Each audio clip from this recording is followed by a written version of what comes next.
Practice set 1.3 मधला question number 3 चालू होता आपला. क्वेश्चन नंबर 3 मधला एक्झाम्पल नंबर 2 बघूया. आता हे एक्झाम्पल बघा, 4x + 3y - 4 = 0 आणि 6x = 8 - 5y. ठीक आहे. पण आपण इक्वेशन सॉल्व करताना आपल्याला ते जनरल फॉर्म मध्ये हवं. ठीक आहे. मग ते जनरल फॉर्म काय आहे? a1x + b1y = c. ठीक आहे. हा आपल्याला पहिल्या इक्वेशनचा जनरल फॉर्म आहे. दुसऱ्या इक्वेशन जनरल फॉर्म काय? a2x + b2y = c. इथं c1 हा c2. पण हे ह्याच्यामध्ये नाहीये, मग ह्याला ह्याच्यामध्ये आधी आणावं लागेल. तर आणणार कसं? हा 4 कॉन्स्टंट आहे, त्याला पलीकडे पाठवलं, -4 तो काय झाला? +4. हा इथं आधीपासून x ची टर्म आहे, इथं y ची टर्म नाहीये. हा -5 आहे, इकडे आल्यावर +5 आहे झाला. आणि हा 8 कॉन्स्टंट आहे, तो इकडेच राहणार. ठीक आहे. मग बघा, मग 4x + 3y = 4 हे इक्वेशन नंबर 1 झालं.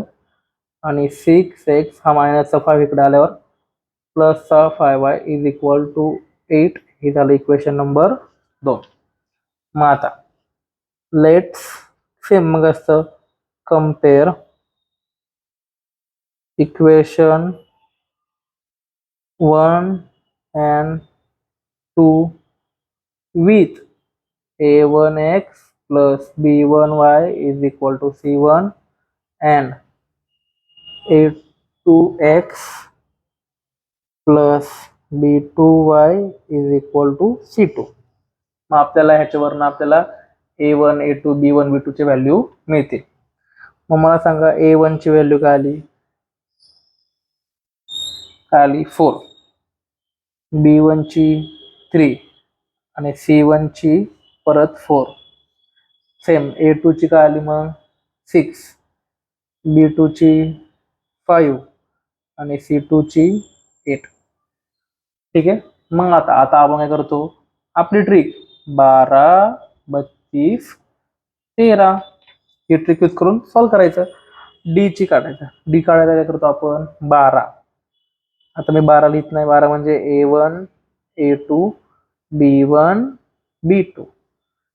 1 म्हणजे a, 2 म्हणजे b, 3 म्हणजे c, 2 म्हणजे b, 1 म्हणजे a, 3 म्हणजे c. आता a1 कोण आहे? 4. b1 a2 कोण आहे? 6. b1 कोण आहे? 3. b2 कोण आहे? 5. ठीक आहे. केला आपण सॉल्व. सॉल्व करताना याचा मल्टिप्लाय ह्याच्याशी 4 × 5 minus 3 × 6. 4 5 20 minus 3 6 18. मग किती आलं? 2. मग डी किती आला? 2. d2 आला. आता आपल्याला dx काढू आपण. dx ला काय लिहितो? 12, 32. हा 12 होता, आता 32. 32 म्हणजे c1, c2, b1, b2. c1 ची व्हॅल्यू काय?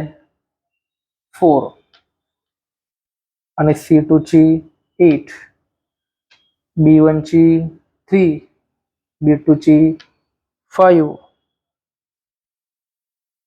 सॉल्व करणे सोपं. 5 4 5 परत आणि 8 3 किंवा 3 8 काही फरक पडत नाही. 4 5 20 minus 24. 24 minus 24, पण मायनसचा 24 मोठा म्हणून -4. मग dx किती आला? -4. ठीक आहे. समजलं इथपर्यंत? आता आपण सॉल्व करू. आता आपल्याला डी झाला, dx झाला. आता काढायचं आहे आपल्याला, काय काढायचं आहे? dy. काय काढायचं आहे? dy. आता आपल्याला dy काढायचं आहे. dy म्हणजे काय? 12 32 13. 13 म्हणजे काय?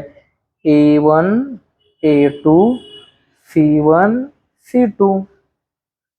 a1 ची व्हॅल्यू मागच्या नुसार होती 4 अपॉन a2 किती होता? बघा, a2 होता 6. E2 होता 6, ठीक आहे. A2 6 होता आणि C1 होता 4 आणि 8, ठीक आहे. आपण सॉल्व करायचं. Same 4 multiplied by 8 minus 4 multiplied by 6, 4 8 दा 32 मायनस 4 6 दा 24, 24 मधून 32 मधून 24 गेले, उरले 8, म्हणजे dy किती आला 8. आपलं आतून गणित झालेलं नाही, आपल्याला x आणि y ची व्हॅल्यू काढायची. x is equal to formula काय आपल्याकडे dx अपॉन d आणि y is equal to dy upon d.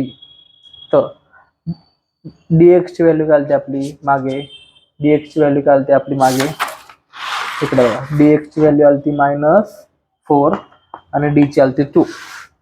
इथे लिहून घेऊ, dx आलता -4, d आलता 2, ठीक आहे. dx -4 d2, ठीक आहे. dx -4 अपॉन 2, 2 टू द 4, मग किती आला -2, म्हणजे x किती आला -2. dy किती आला 8, 8 अपॉन 2, मग dy d किती आला 4, 2 1 2, 2 4, 2 4 जा 8, म्हणजे y किती आला 4.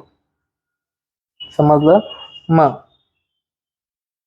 लिहायचं solution for given simultaneous equation using Cramer's rule is x comma y is equal to -2 comma 4, ठीक आहे.